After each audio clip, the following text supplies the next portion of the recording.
Okay. I told Evan I would do the intro because I have a song, but I don't really have one. So I'm going to make it up. Go for it.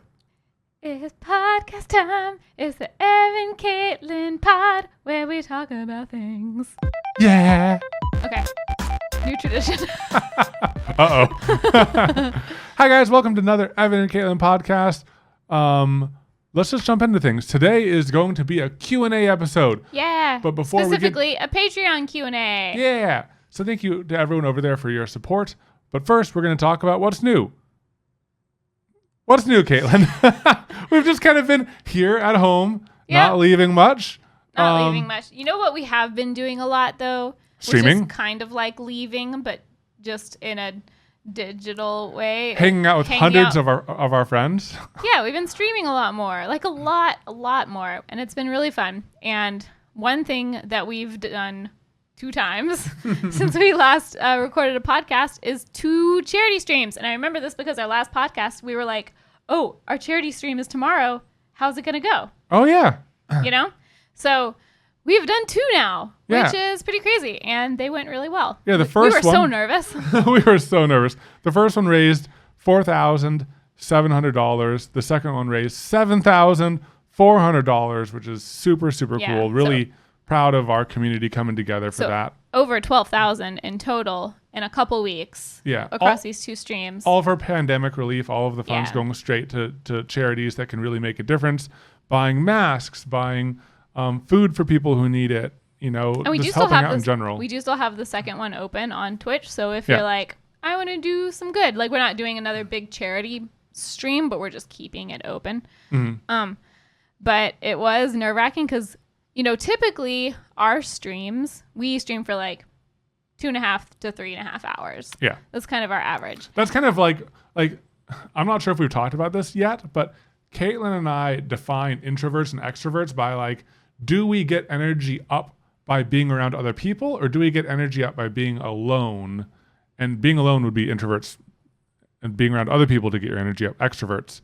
And I think that by that definition, we are both definitely introverts. We get our energy up when we're in like chill time, and then we can spend that energy. Yeah, I think. Sorry, I like the word like recharge.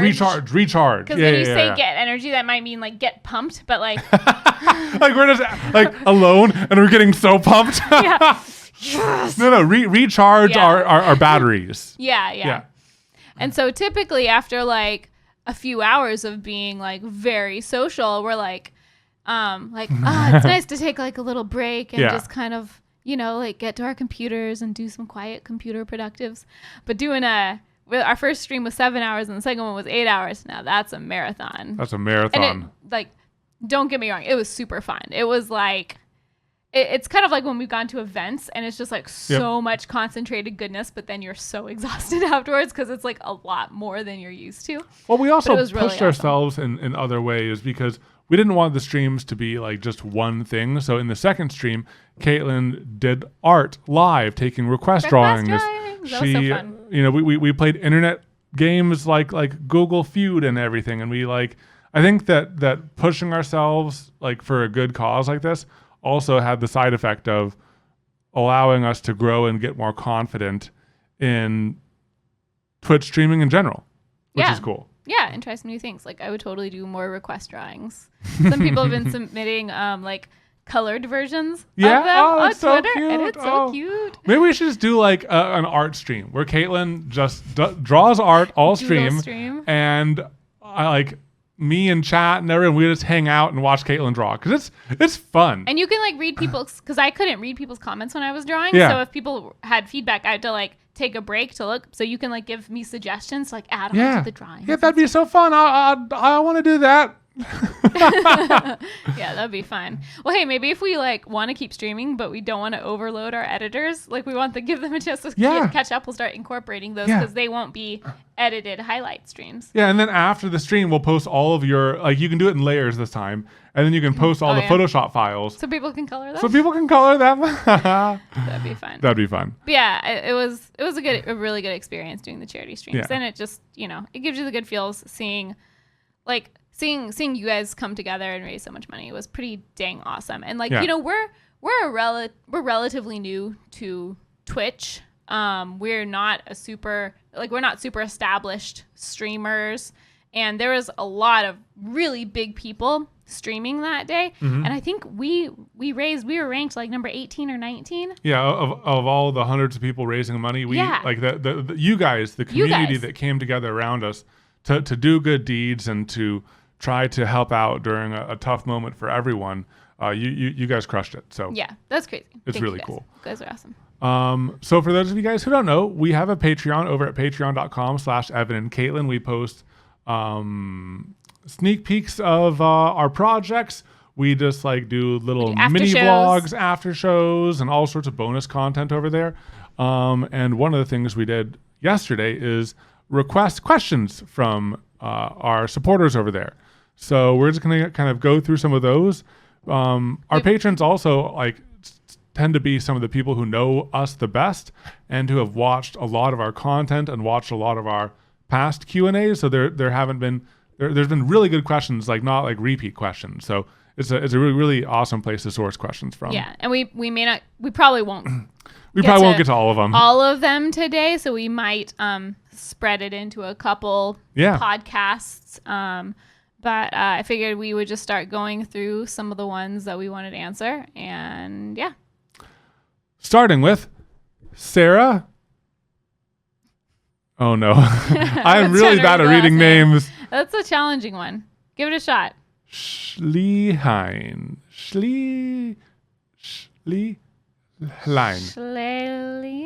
Uh-oh. Well, thank you for the question, Thanks, Sarah. She asked, of all of the projects you have made, which ones are most useful and have been worth it, and which ones have been sitting idle?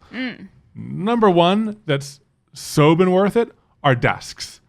Oh, yeah. We use them. Oh, you were thinking of something else? I had another number one. Oh, our desks. There's a lot of tops. We use the desk we're at right now. And our other desk, our editing desk. Of everything that we use around the house, we use the two desks more than anything. And they are really solid. I like a lot of things about each. Have we learned things that we can improve on each? Oh, yes. Mostly that we need them to both be much bigger. We just can't do that in this tiny room. Yeah, but also the great thing about how we constructed these desks, they both have like nice surfaces we can reuse for whatever. Yeah. And they're T-solid aluminum framing, which means we can reconfigure them into other things in the future, or, rebuild this desk into a version 2 of it, or what have you. Yeah. I really like T-solid aluminum framing. So one of my top projects in terms of like still super, super useful was our garage makeover. Oh, those are probably the two biggest, most important things. If you think about like what we do, we are at desks or we are in the garage. So it makes sense that that's what we would pick. But another top used project, top in this house, is the catio. Oh yeah. Jube has already been out there for hours today. Of all of the cat projects, she loves the catio. She loves it. We are also planning on catio part 2. Yeah, I don't know when that'll be. At some point in the future. It could be yours. I probably shouldn't throw that out right now. Yeah, but I'm trying to backwalk. But like we are starting to plan it lightly. Yeah, we would. It's just we want it to be a bigger, more grand thing. Yeah, but yeah, catio she loves. I would say some things. So like there's some things we make that are kind of more just to try a technique, but like we don't need the thing. So for example, some of our resin experiments. So like we made resin planets. I'm using quotation marks here. Just to see, we kind of just wanted to try out using these really big sphere molds with resin. We don't do anything with them. They sit in our garage. A lot of our experiments. Yeah, the potato resin gems. Yeah. Now there are some things that I wish would get used a little bit more. What about our toast coasters, Katelyn? Are those being... those are still... They're in our garage still. It's still an active experiment. 2 months. They have not molded yet, even the one with nothing on it. Some of our projects become thing holders, like the rainbow bench. It's just a thing holder now. It's a nice decor item too. But I will say like a great thing to build as like a mid-sized project is like a bench / coffee table or side table. Guess what we have a lot of? Benches, coffee tables, and side tables. We got We have the ripple bench. We have the rainbow bench. We have the 2x4 side table. We have the galaxy black hole side table. We have the CNC live edge coffee table. We have the resin geode coffee table. You know, one category of projects that we have used a lot are all of the home improvement projects, like reorganizing the closet with those heavy duty shelves. Oh, I love that. Yeah. It's so great. Like the Ethernet, all of like the front door, obviously that gets all used. Of our door makeovers. I would say like, sorry, we're just kind of like looking through our projects. We're just looking through them, yeah. Some things like are technically in use, but it's like, it's not like I couldn't live without them. Yeah. You know? There's a lot of things we end up not using much, like the whole Wonder Woman cosplay that we started and never finished. Yeah. But I think the thing that I'm glad that we're doing is we're not letting that hold us back from doing things, because a lot of the reason why we do things is to learn and to grow. Through the Wonder Woman cosplay, we learned a lot about foam. And we learned thermoplastics. Yeah. Yes. Through all of the resin experiments, we've learned so much about resin, which lets us do cool things like this desk or the bigger things we use, like bending resin lamps. Those lamps are in use, and we learned that through experimentation and everything. So I think that don't let a good message to keep in mind is don't let the practicality of projects hold you back. If you're excited about it, just go for it. Learn it, get that experience, and tuck that into your belt and roll that into the next project. Tuck it in. Tuck it in. One question we've gotten a lot that I'm not sure if we've answered on the podcast, so let's go ahead and like put it in record right now. What is the supervisor's original birth name? I know y'all call her different things, but I'm just curious. Katelyn can tell the story, and this can sit as a record, the full story, Katelyn. We'll just have to remember in the future which podcast this is in, so we can direct people to it. A related question we get all the time is, why do we call her Jube/Juby? Is the supervisor her real name? So to put it to rest. Okay. When I adopted her, I named her Moki Bear. First name Moki, middle name Bear. Because she kind of looked like a tiny little black bear. Mm-hmm. And Moki, I thought it was kind of like mocha, but cuter sounding. I don't know. The logic was like kind of there. It's confusing because it's spelled like mochi, like the Japanese ice cream dessert. Mm-hmm. But that's not how you pronounce it. It's Katelyn's like the parent that has the weird name, and no, don't say it like this and spell it like this, and then that's no, it's exactly that. It's like spelling. It's like if we spelled Evan like Aevhan, Evan. But yeah, so it's a fine name. It's a fine name. It was too long, being 3 syllables, Moki Bear.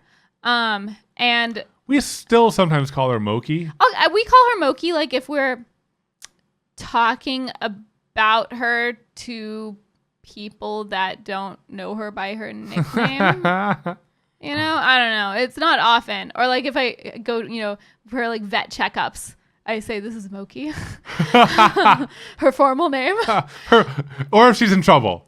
Okay. No, we don't. No, we don't. We call her we still call her Jube or Turd. Turd. We call her Turd a lot when she's in trouble. Yeah, she's being turdly. But yeah, so Jube, again, very convoluted, weird, random story. Jube is a name that my brother called me once when he was little. And like, not me to my face, but there was a photo of me that he used to just point out and say Jube and call me Jube because I was in a really fluffy dress, and that was just the name that came to his mind. Kind of like a big bean.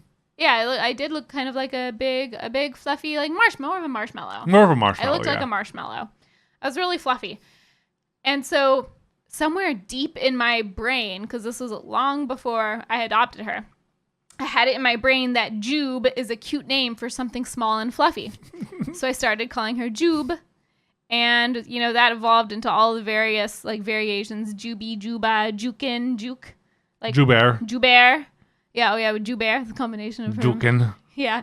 So there's all these various things. We didn't start calling her the supervisor until we started making the channel. And it started, I remember what video it was first. What was it? So it started because when we first started our channel, we didn't have AC in the garage, and it was super, super, super hot. And so one of our earlier videos where we did a like coat rack / key hanger. Oh, we were like, yeah. you know what? We're going to just do this whole dang thing inside. We're going to set up drop cloths. It is too hot to do it outside. It was horrible. It was bad. We Working on the floor wouldn't is not have great. this channel if we didn't install AC in the garage. Yeah. No, we would, but still. Well, yeah. But anyway, so it was the first project we had done inside for the channel, and Jube was very fascinated. So she was like watching us from the couch. And I remember putting in text, like a little thing over her head that said supervisor. And then we just started referring to her as that when she popped up in videos. And it just kind of became like a thing. Now the Twitch chat has combined her name to Jubervisor. And now we call her that as well. But yeah, so that's like the very convoluted history of her The full name. story. Yeah. That's fun. Marcus Mono asks, what types of injuries have each of you gotten directly or indirectly from making things? What were the worst ones and which ones could have been totally avoided, like Evan falling through the ceiling? I mean, that was probably the worst. Most could have, I think all could have been avoided. I have cut myself multiple times by cutting towards my finger, away from me, but I've nicked my finger a few times. Yeah, you got a lot of little tiny finger scars. A lot of little tiny things. One thing not really related to making. I think we were just decorating our house. I was unpacking a light that we bought from IKEA, and it's a glass sphere, and I just bumped it as light as possible, like on accident, against one of our countertops, and it shattered, and the glass hit my toe. That was one injury I've had recently. So probably one of my worst ones. Mine aren't that bad. Mine don't really involve blood.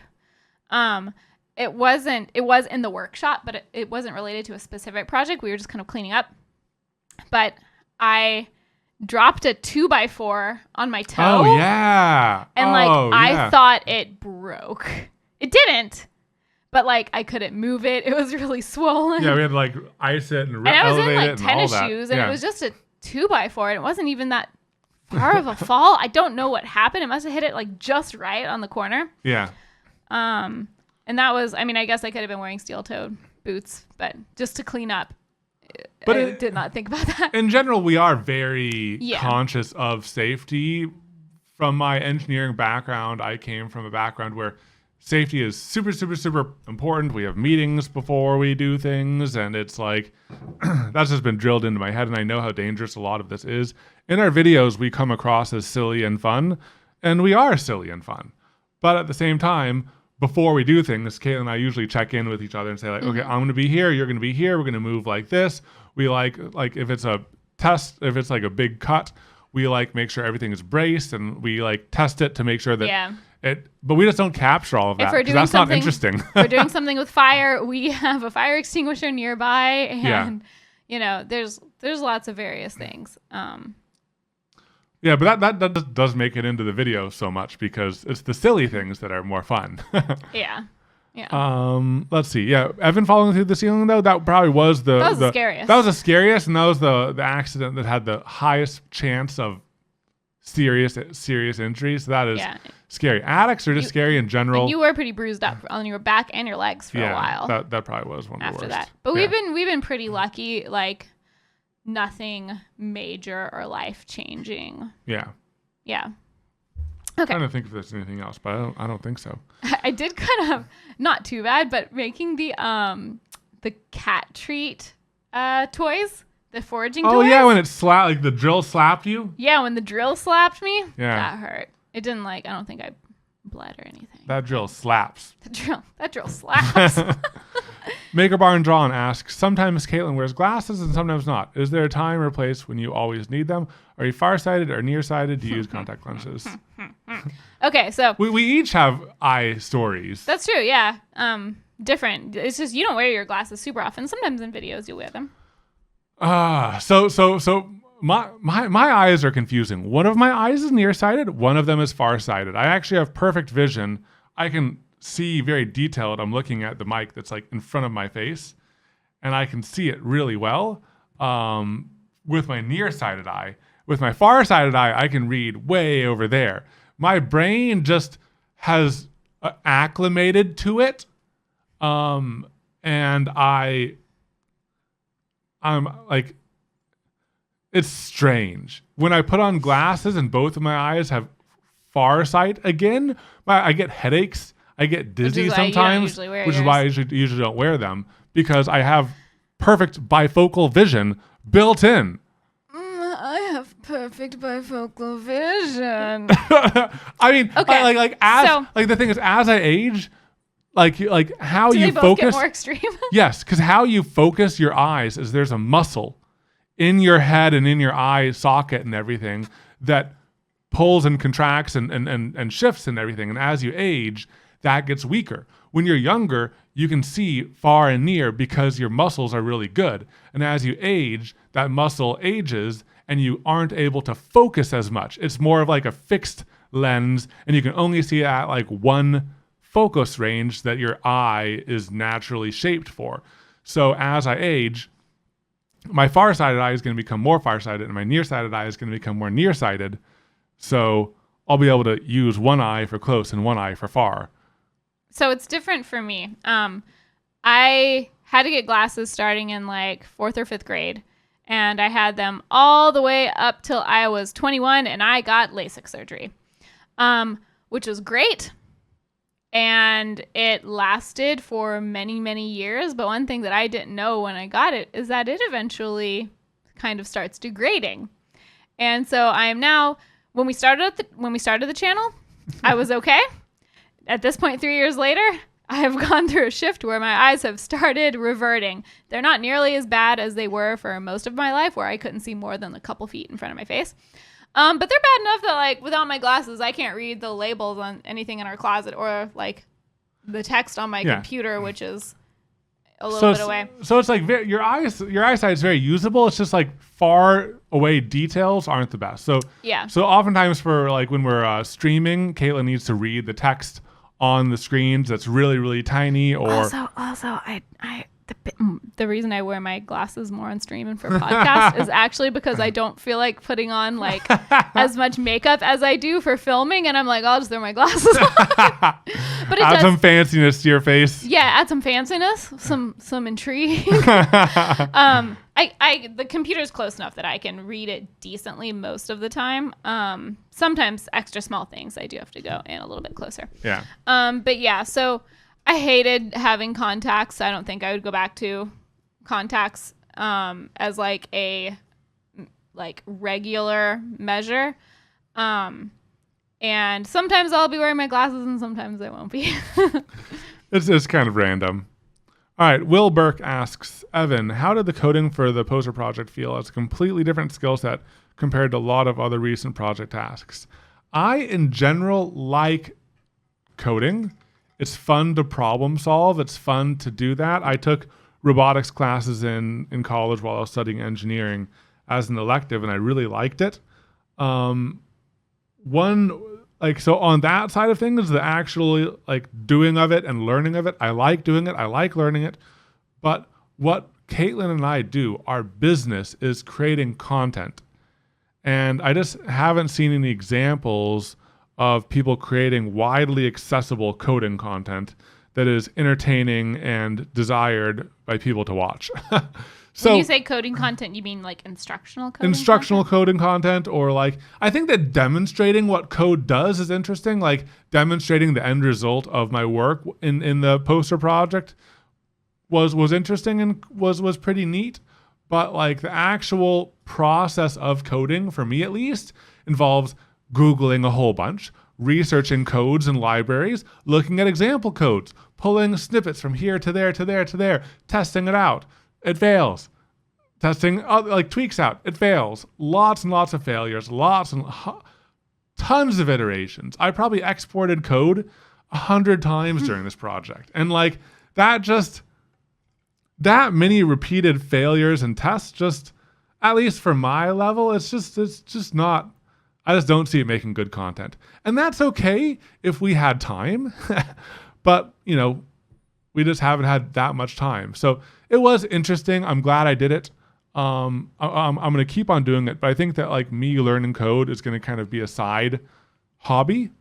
And when I integrate it into projects, cool. And if we have a desired outcome that coding and electronics can solve, then I'll pursue it actively for a while, and integrate the results. But I think in terms of the like build, there's like a range from interesting to less interesting. Like resin is always interesting, which is why we do it a lot, because it's so unknown. It's like so fluid. It's artistic. It's satisfying. And like we've done resin pours like 20 times on this channel. Not always it's not always the primary focus, but we've done so many resin things, and it's so different, interesting, unique, and unexpected every time. Like woodworking is kind of in the middle. Some aspects of woodworking is interesting. Coding is on the far end of not interesting from my perspective. Like, because in general, we make videos that we would want to watch. And I know coding might be interesting for some people, but watching other people code may not be the most interesting to me. And that's what we know. So we make the content that we would like to watch, and that's how we judge all of this. So not saying that coding content isn't interesting in general, but for the type of content we like to make. It's kind of, there's another question from Will, kind of related to what you're just talking about, because it has to do with resin. Katelyn, what's something that you would love to make using resin, but is probably highly impossible for safety/structural reasons? We do have a resin table that's on our list. It's not really impossible for structural reasons. Like, it would be sturdy. Yeah. The problem is it would weigh hundreds of pounds. So that's an issue because it's essentially a solid block of resin and other materials. Like 10 gallons of resin or something. In like a single piece. Maybe more. This is not fully related, but there have been some resin projects, and some we've kind of done anyway, just with like caveats. But resin isn't food safe, but like that's often something where it's like, oh man, that would be so cool to make it out of resin. Yeah. Like it'd be so fun to make like a resin coffee cup or something. But there's a lot of stuff that, you shouldn't really be like eating or drinking out of resin. Last question from Will Burke. Have you ever thought about completely swapping tasks for one project to mix it up? In general, we both can do a lot of what the other person does. We like overlapping our skills and stuff, but we also really like efficiency. I think efficiency is wins so out. Important to us.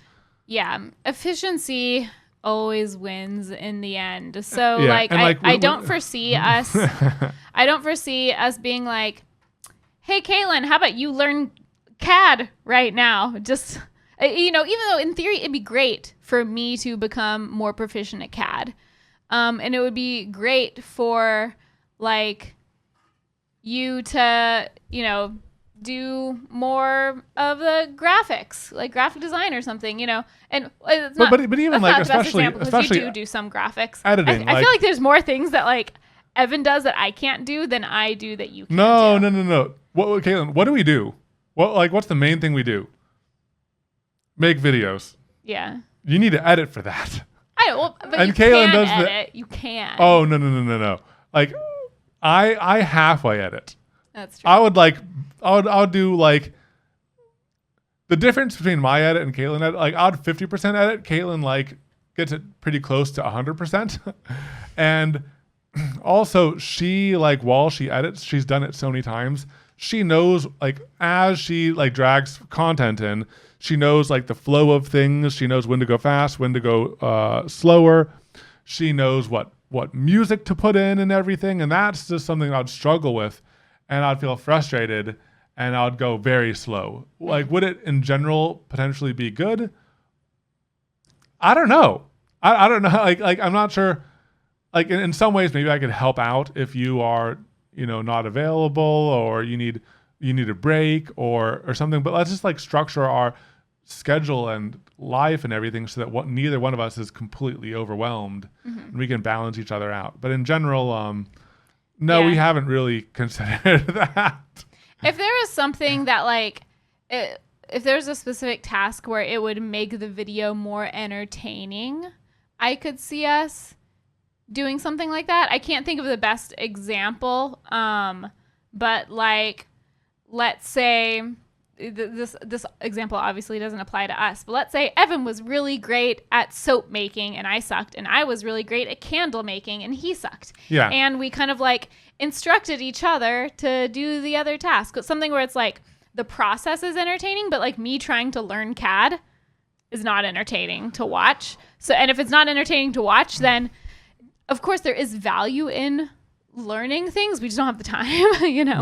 One very interesting thing about both of the skills that we're talking about, the main things that we don't overlap, because in terms of writing social media posts, uploading social media posts, negotiating with sponsors, uploading the gaming videos, doing the metadata for that, like so much of what we do in our days, there's complete overlap. Either one of us can do it. Mm-hmm. And that is the stuff we flex on. When I'm busy with CAD, Katelyn does all of that. When Katelyn's busy with editing, I try to do all of that. And so there's a ton of flexibility that in our days, because in terms of our days, filming together, we do together. Always, because like, you know, it's better together. Or if even just one of us is on, you know, being shown the other one of us is filming or monitoring or etc. So that's what we spend a lot of our time doing. But between like, while we're not filming, more time is spent doing all the miscellaneous stuff than even editing, which is our second biggest time suck. Yeah. So we are flexible on so much of what we do, and we can swap there. Yeah. But it's interesting in terms of the two skills that we've been talking about, CAD and editing. They take a very specific like mindset and skill that can't really be taught easily. With CAD, I could show Katelyn like all the buttons to click and everything like that, but I have a specific knack for visualizing 3D objects in my head. I just see them in my head. I see 3D objects all the time. I look at things and I see the internals of how they work. Like in my head, I always have like X-ray vision, but just like of like the components and stuff. I love looking at mechanical things and breaking down how they work. That's just how my mind works. It's always been how my mind has worked. Whereas my mind, I edit things in my brain. Yeah, Katelyn does. When we're filming, I'm like, oh, Evan just did something silly. I'm gonna cut to my face here because I like know I'm doing something like in reaction. Yeah. You know, or whatever it is, or like this is where I cut the music. I am editing it in my head. There's just some like natural, inherent boost that we both have for those two things that like we might be able to get there through thousands of hours of practice perhaps, but also we both like what we do. I love editing and I like doing CAD. Yeah, so it's great. Yeah. Okay, next question. So this is from Gary Criswell, but we also had a similar question from Corey Van Note. Who is one non-maker YouTuber that you would like to collab with? Yeah, Corey just was talking about collabs in general, but I thought that Gary's like twist on it, a non-maker YouTuber. Yeah. Okay, do you have yours in mind? Yeah. Okay, so I have mine in mind too, so I'll explain why. I think that it's that like who we want to collab with are just people we want to like hang out with. Yeah. I just like there's so many cool people out there making YouTube videos that I just want to hang out with. One I have like a specific scenario even for mine. Oh, one couple that we want to hang out with that makes YouTube videos is Jenna and Julian, just because that's my answer. They seem like so much fun. I just want to do art with them. I want to do art pours. I want to do art in 5-minute crafts. Yeah, that sounds like so much fun. It sounds like a fun hangout. Yeah, that sounds fun. I would like to do like a resin pour or something. Oh with them, my gosh, they haven't done that. It's very acrylic pour adjacent, which they've done. It's so funny because like if you watch Jenna and Julian, you know that Julian is like the Aries. He's a little bit chaotic and everything. But it's funny because when they do art, he kind of has a easier time stopping at a good point and everything, where Jenna just like keeps on going. She's got that too much gene, and I relate to the too much gene. I just want to keep on adding stuff. But yeah, that would be super, super fun. Yeah. All right. So let's see. Brian Fitzpatrick asks, I love the variety of projects you guys make, even when it pains you not to put resin on everything. Which project do you think had the lowest barrier to entry, cost, experience, etc., and which had the highest? So I think in general, projects that have lower barriers to entry, honestly, my first instinct well, let me back it up. I think like anything that's a little bit more on the crafty side and doesn't require like power tools, because power tools can be expensive and they can be kind of intimidating, and like it's a little bit hard if you don't have the space. So staying on the crafty side, doing things like little IKEA hacks or things that are more art based. But for the sake of I think our IKEA hack was our most accessible video we've ever done. Yeah. If we were going to choose a single video, I think the IKEA hacks. So, but I'll go into like kind of one step further projects. I actually think that concrete projects really are pretty darn low barrier to entry. I wanted to say like woodworking. I think that concrete projects are good bang for your buck, but they still are hard. But see, I think it's a lot easier to learn mold making. No, I did not say mold making.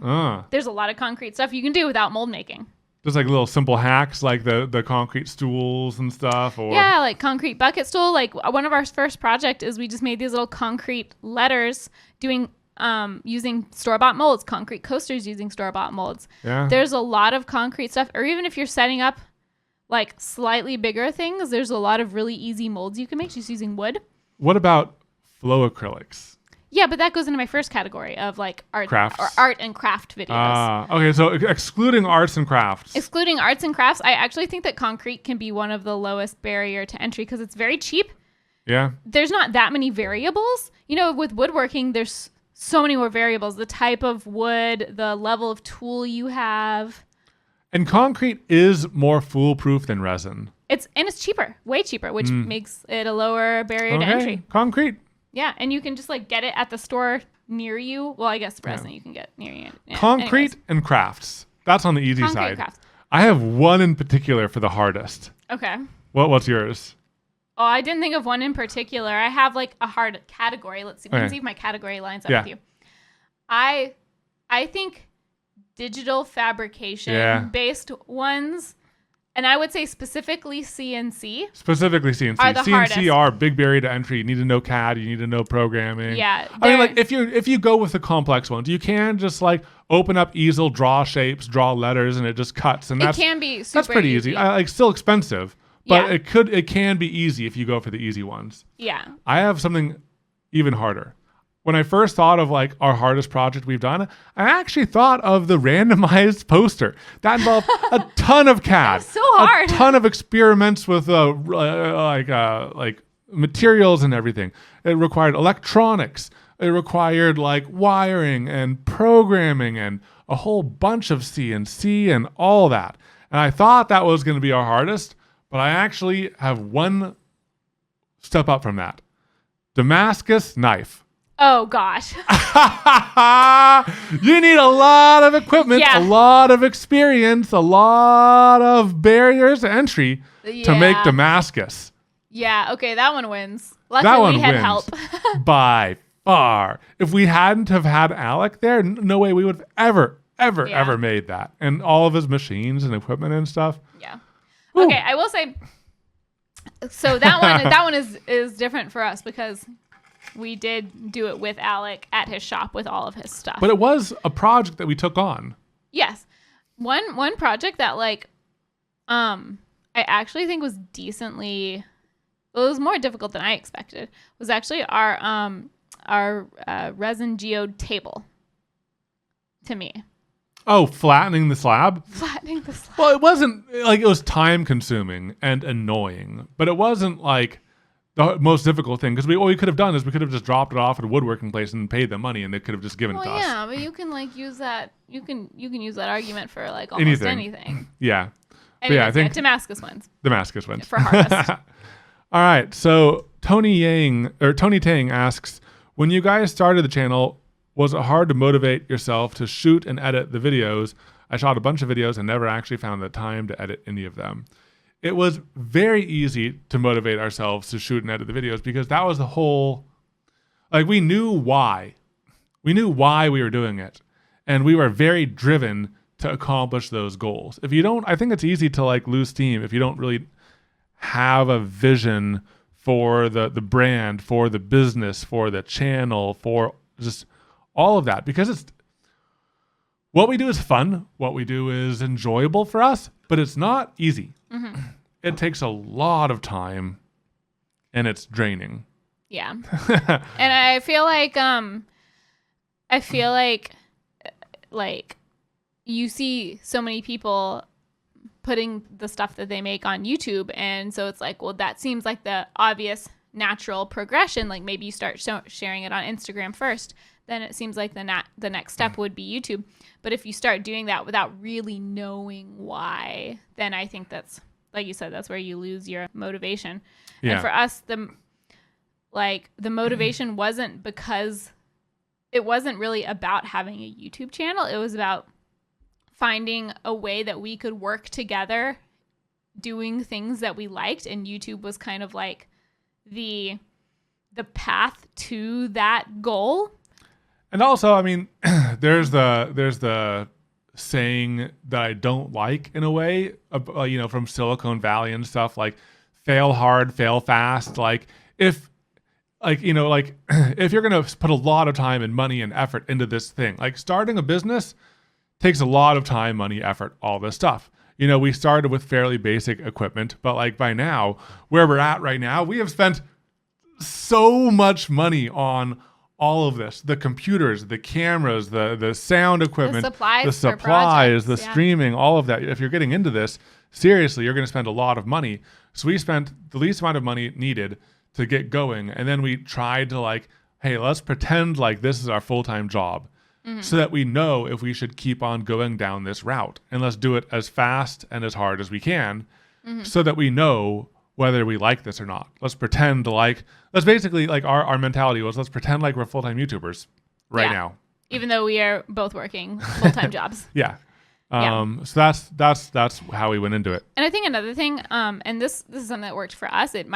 Maybe it's like too much pressure, but it worked for us, is we gave ourselves a launch day. Yeah. For our channel, and we gave ourselves like a few months to film a handful of videos and kind of get started and get a feel for things. But then we stuck to that date. And I think if you don't have a date, then there's nothing holding you to it. And it makes it easier to put it off and put it off. And yeah. Yeah. Second to last question. Joel Cannon asks, what is one skill or lesson you wish you had learned sooner? I think that when I think of everything that we've learned, I mainly think of what we're actually doing. Yes, we're building the stuff, but the main thing we're putting most of our time into is creating content. So when I actually think of what lessons do we wish we had learned sooner, all of the thoughts I have go to content creation and not actually woodworking, resin, any of that stuff. Because also, those lessons we learned on camera, and it's good that we learned them on camera because it made for good content. The main thing I wish we had learned earlier is how to film and edit efficiently. And we've talked about this, I think, a lot in past episodes. I think when we interviewed you about editing in general, but like learning how to do intros, how to do outros, learning how to, when to film and how long to film and in what style to film, and like all of those things we've learned about, like it actually all comes down to filming for me. I think a lot of it does for me too. And this isn't really like a skill set, but more just like coming to a realization that the investment was worth it, but investing in better audio and better cameras. Like we finally did that in 2019, but we started the channel in 2017 and we were dealing with really bad audio. Okay cameras, like the end product looked good, but they were really hard to deal with. And they were hard to film with. Never focusing right. Oh. So we went through so much pain on the audio and video. Unnecessarily. Yeah, we should have just invested in that earlier. Yeah, but again, it kind of goes back to what you're saying before. We wanted to like figure out if this was the path we wanted to go on before like investing too much. We just had to start running. We just had to start running with what we had, and then you kind of like, you're like, well, it's good enough. This is what we've been using, and you kind of put it off. Another thing I wish we had learned earlier. This is the most complicated thing of everything. of all of the, I think, skills that we've learned, like when to film, you can describe that. You can teach that. When to, and like, camera gear, you can tell someone what to get and everything. The most difficult skill we've picked up on is an intuitive sense of what will make for a good clickable video. Yeah. And I think that's the holy grail of what like YouTubers are always pursuing.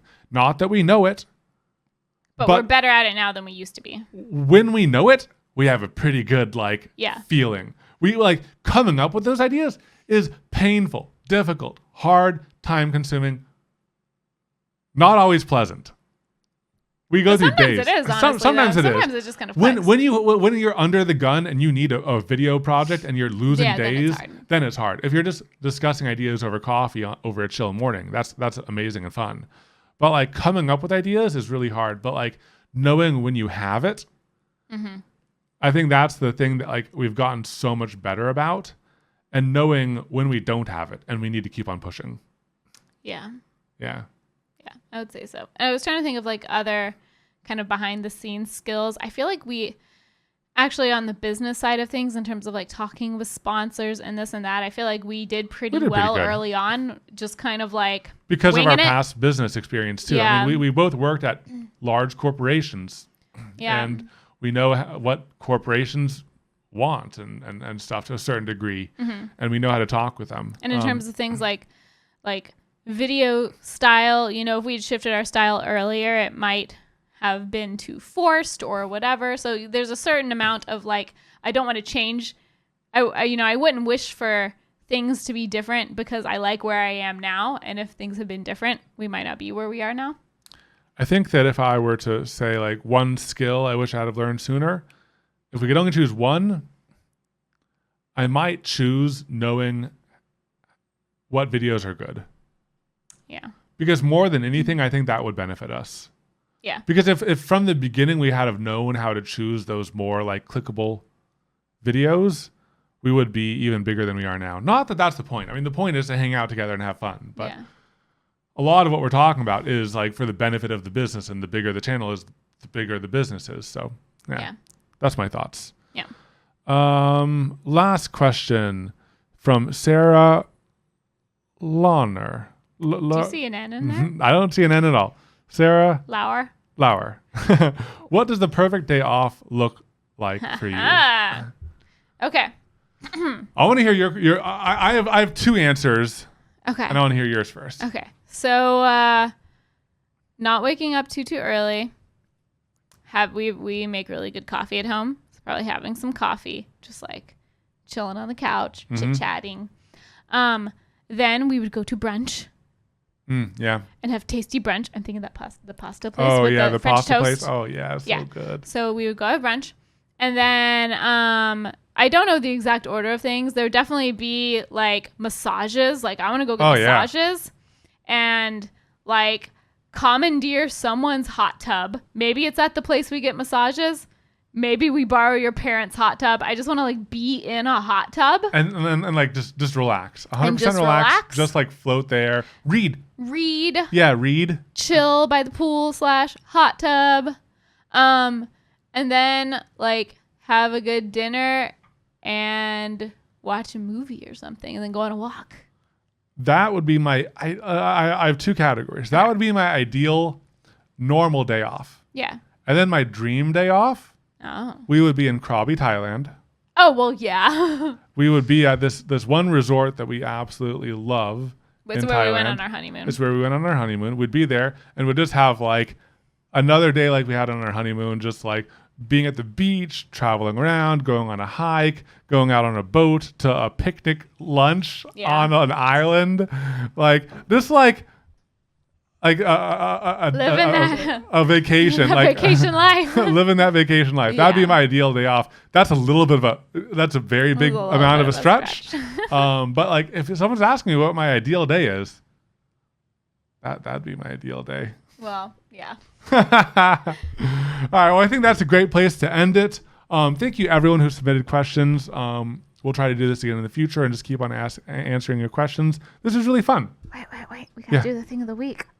Oh, yeah. Well, I was wrapping up the Q&A, and then we're doing Q of the Week, or thing of the week, and I'm going to quickly look at my phone because I've forgotten. I don't have a wasn't thing prepared. of the week either. Wait, no, I have a thing. I have a thing. You have a thing I can do. Yeah. Okay. Okay.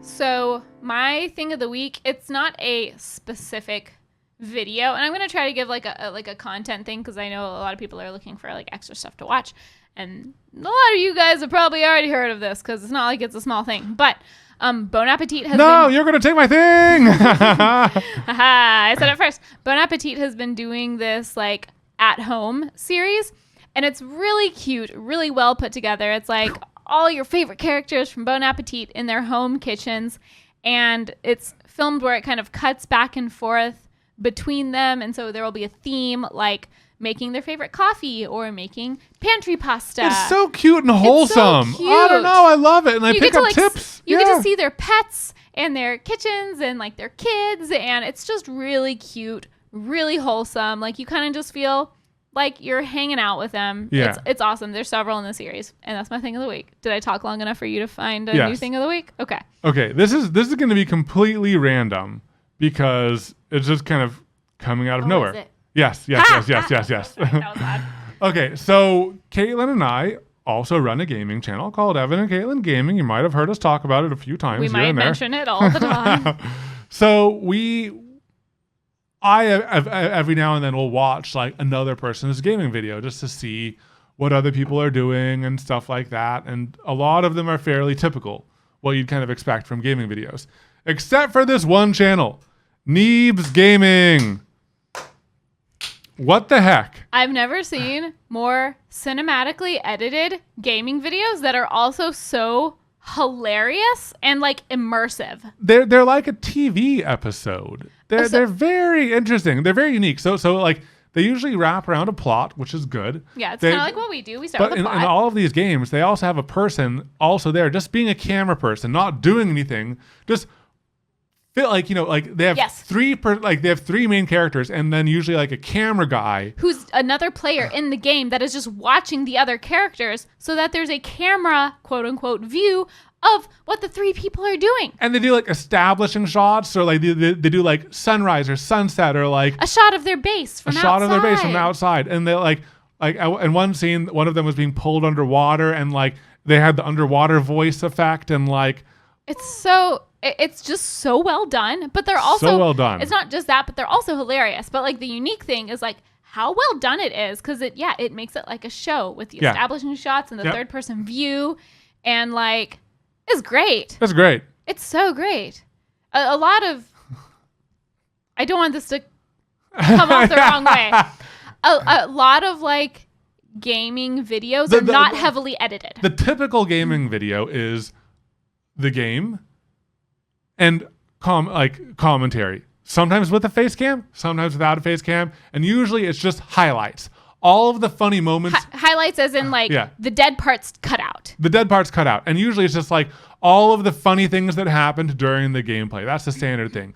But there's like a goal, and then they get sidetracked, and then they have this quest, and then like there's like it's interesting. They also do something. Okay, so this is similar to what I do, and this is maybe just something that like my brain thinks of because I am always in editing mode. But when you are adding music to your video, there's like there's music because it's cool and trendy, and then there's like music to make the viewer feel a certain way. So when we first started editing, we did music that was cool and trendy, just stuff that we thought sounded cool, had nothing to do with the video. Now the way I use music is like, if there's a tense music, I will use tense music. If something messes up, I'm going to use like derpy music. Or sad. Or sad music or whatever. And this helps like emphasize moments. Yeah, you know? if we're just kind of like being goofy, I'll put some like slightly goofy music in the background. And so it's not about choosing something that's nice to listen to. It's about choosing something that emphasizes the mood. And I haven't seen appropriate. And I haven't seen other gaming channels do that. Our editors do it on the gaming channel. Yeah. And it's a lot of the same music we use on our main channel, but they do it on their gaming channel really well. And they use a lot of the same songs we use. And I was like, oh, that's Kevin MacLeod's Investigations. It's fun. It's fun. Yeah, it's cool. All right, guys. Well, I hope you enjoyed this Q&A episode. I hope you all are doing okay out there. We definitely want to answer more of the Q's that we couldn't get to. Yeah. Because you guys had a lot of good questions. Yeah. And if you want to support Evan and Katelyn podcast, share it with a friend, perhaps. Rate it 5 stars. We really appreciate it. We see every single 5-star review. It comes to our email inbox. Yep. And it's just like a little nice boost to our day. Yeah. So we appreciate it. And we'll look forward to seeing you in the next one. Bye. Bye.